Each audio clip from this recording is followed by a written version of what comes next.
And APB, American Protection Bureau, voted #1 best on Long Island for all your security needs. Call 631-390-9050. That's 631-390-9050. APB.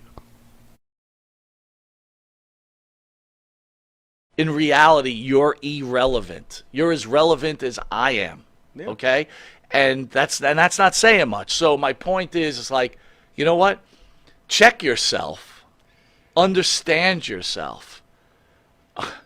I mean, I'll go back to a year ago or a year and a half ago when I was ranting about AJ Lee charging $900 and the promoter charging $900 for an autograph and a picture and something else. And it's like, at what point is enough here, right? It's like, this is, guys, this is why I don't belong, right? I'll tell you a story. Way back, I tried to get it, I tried to get into promoting a little bit. I wanted to see if I could do it. So I had Roddy Piper, right? Roddy Piper, one of the all-time greats, famous guy, right? Bring him in, right?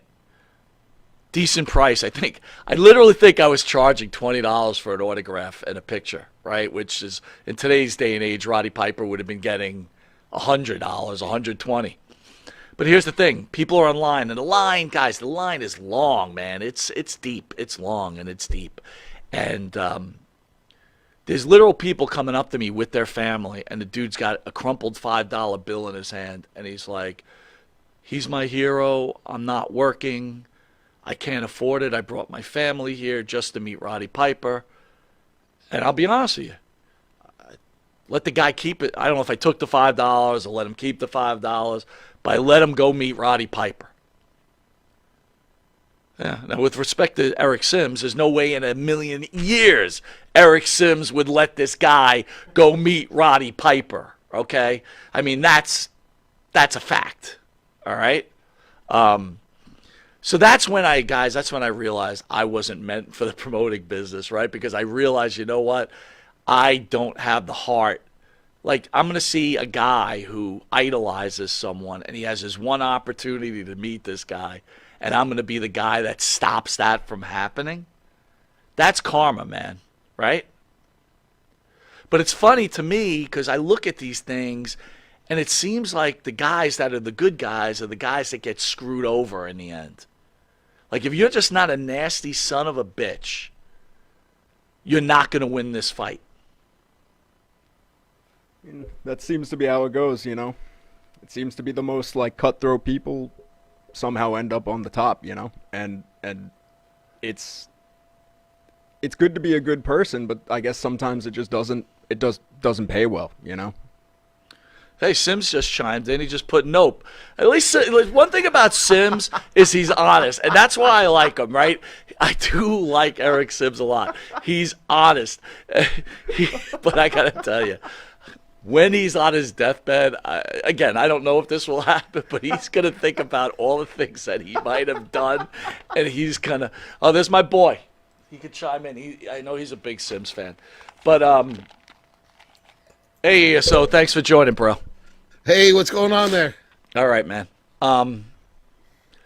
So back to that, Abe, is I love Sims' honesty, but Sims worships the almighty dollar. Yeah. And that is not as fulfilling as some people make it seem. You know what I mean? Well, again, if you're winning, right, maybe that's all that matters. I don't know. What says never trust an ECW ever when it comes to the business? Well, you might be right. So, Bruce, I'm waiting on Just Incredible. Did you watch Just Incredible growing up? I did. I saw him in the Attitude Era, but no, I mean, I was not a big Just Incredible fan. But hey, he definitely had his time in the spotlight there. Maybe not in the main spotlight, but. He made it up to the big boys. Yeah. Yeah.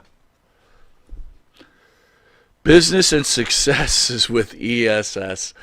I got to tell you. So let me ask you something, Bruce. In the short time that you met Eric Sims, What were your thought processes when you're driving home, thinking about that wonderful? In fact, you know what? I'm going to give you the dais right now. Tell the people your experience that weekend. Soup to nuts. No. Let me start. No, let me start with the first time I met Eric. And honestly, I have a lot more. I like Eric now. My first interaction with him was the first time I came down to interview with you, and when we did Tommy Wildfire Rich, Manny Fernandez back then, and I brought down. At that point, I was sponsoring the show, and my main business is T-shirts and custom apparel, stuff like that. And Eric didn't even want to greet me. Eric says, "Hey, you have one in 3X." At this point, listen, I wasn't. I was so enamored because check. I'm hanging out with Marty Jannetty. I'm hanging out with Tommy Wildfire Ridge, Manny Fernandez, all these awesome people, and Val Venus, Eugene.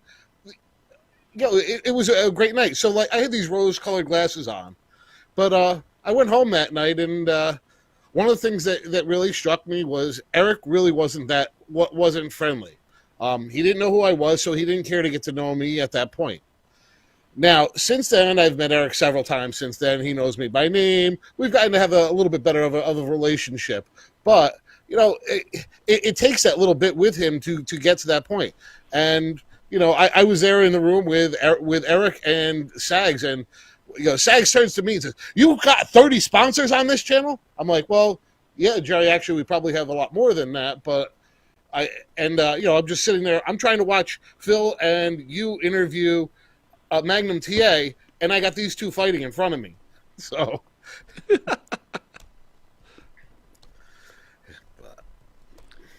lost your sound. Yeah, that was. You lost sound? Now you're back. Okay, good. Okay, sorry. Yeah, I'm sorry about that, but no, that was my first interaction with that's been my interactions, and then here was the part that so Eric and I are now sitting there in the green room. It's just me and him, and we get to actually have a real conversation. And he's a good dude, but you know what? You got the agent Eric, and then you have the real Eric, and I think they're kind of two different people there. That's a good analysis, Eric. There are two different Erics for sure. I've seen both sides of them, right? So I can't disagree with that at all. How about